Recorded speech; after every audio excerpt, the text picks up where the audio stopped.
Assalamualaikum warahmatullahi wabarakatuh.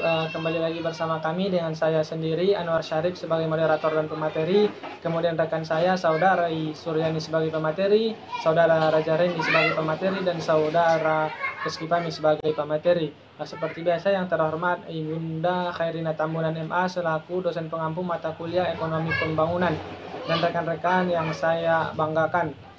Adapun di sini kita akan membahas mengenai pertumbuhan dan sumber daya insani. Nah, untuk materi yang pertama akan dijelaskan oleh Saudara Raja Rendi. Kepada saudara dipersilakan. Assalamualaikum warahmatullahi wabarakatuh. Saya Raja Rendi Al-Fayed akan menyampaikan tentang pertumbuhan penduduk dan kualitas hidup. Kualitas hidup dibagi dengan 3 kriteria. Pertama, terpenuhinya kebutuhan dasar untuk kelangsungan sebagai makhluk hidup hayati. Kedua, terpenuhi kebutuhan dasar untuk kelangsungan hidup manusiawi. Dan ketiga, terpenuhi kebutuhan dasar untuk memilih.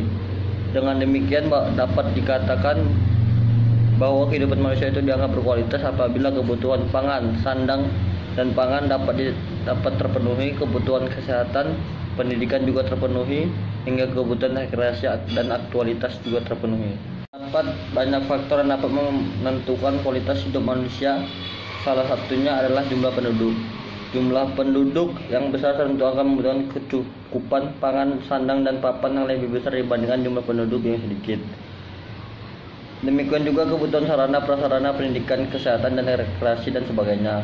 Dalam konteks ini tidak akan ada masalah bila dukungan lingkungan dan sumber daya alam memadai, tetapi apabila jumlah penduduk terus bertambah dan sumber daya alam tidak lagi mampu mendukung kehidupannya, maka akan menjadi masalah yang lebih besar. Saja dari saya. Assalamualaikum warahmatullahi wabarakatuh. Baiklah, terima kasih kepada Saudara Raja Rendi yang telah memberikan mengenai ataupun menjelaskan tentang materi pertama. Baiklah, untuk materi yang kedua akan dijelaskan oleh Saudara Rizky Fahmi. Kepada saudara dipersilakan. Assalamualaikum warahmatullahi wabarakatuh. Perkenalkan, nama saya Rizky Fahmi. Saya dari kelompok 1. Di sini saya membawakan bagian B. Teori pertumbuhan penduduk milik Malthus, bahwa pertumbuhan penduduk jauh lebih cepat dari bahan makanan. Akibatnya, pada suatu saat akan terjadi perbedaan yang besar antara penduduk dan kebutuhan hidup. Semakin lama pertumbuhan penduduk akan lebih tinggi daripada kebutuhan yang tersedia. Terima kasih. Baiklah, terima kasih kepada Saudara Rizky Fahmi yang telah menjelaskan materi yang kedua. Selanjutnya untuk materi yang ketiga akan dijelaskan oleh rekan saya Saudari Suryani. Kepada saudari dipersilakan. Baiklah, Assalamualaikum warahmatullahi wabarakatuh. Nah, di sini saya Suryani akan menjelaskan tentang konsekuensi penduduk yang tinggi. Nah, di mana arti pengertian dari penduduk yang tinggi itu di mana pertumbuhan penduduk yang melonjak cepat dalam jangka waktu yang relatif pendek. Nah, di mana ledakan penduduk biasanya terjadi karena angka kelahiran yang sangat tinggi. Nah, sedangkan angka kematian mengalami penurunan yang drastis. Penurunan angka kematian yang drastis ini disebabkan oleh beberapa faktor, antara lain karena membaiknya kondisi kesehatan dan perbaikan gizi masyarakat. Nah, di mana pertumbuhan yang tinggi ini penduduknya itu umumnya terjadi di negara-negara berkembang seperti Indonesia contohnya. Nah, di mana pertumbuhan penduduk yang tinggi itu jika tidak diimbangi dengan peningkatan kapasitas ekonominya, maka akan menurun kesejahteraan penduduk suatu negara.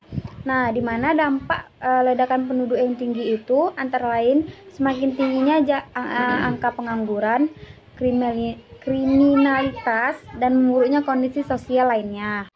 Baiklah, terima kasih kepada Saudari Suryani yang telah menjelaskan materi yang ketiga.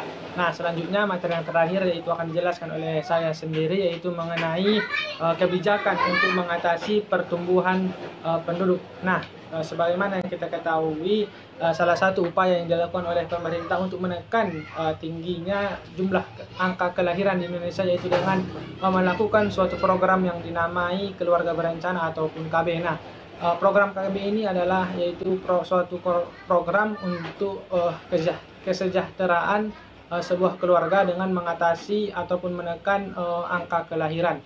Nah, dengan adanya KB ini penduduk diharapkan mungkin kita sering melihatnya di papan-papan reklame ataupun di papan-papan iklan 2 anak lebih baik, ya kan. Nah, itu adalah salah satu program yang diluncurkan oleh pemerintah untuk menekan itu dia tadi, tingginya pertumbuhan penduduk di Indonesia.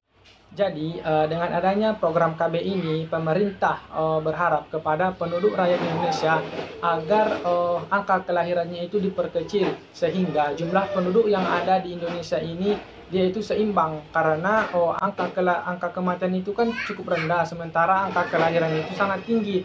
Nah, apabila ini tidak seimbang, maka nanti akan terjadi pertumbuhan penduduk yang sangat tinggi. Seperti yang dijelaskan Saudari Suryani tadi, itu akan menimbulkan berbagai masalah, mulai dari tingkat kriminalitas ataupun hal-hal yang lainnya yang dapat mempengaruhi keseimbangan pertumbuhan ataupun keseimbangan ekonomi di Indonesia. Jadi dengan adanya program KB ini diharapkan penduduk dapat mengurangi angka kelahiran, sehingga jumlah penduduk di Indonesia ini terkendali. Baiklah, mungkin hanya itulah yang dapat kami sampaikan. Kurang dan salahnya kami mohon maaf, kepada Allah kami mohon ampun. Akhirul kalam, assalamualaikum warahmatullahi wabarakatuh.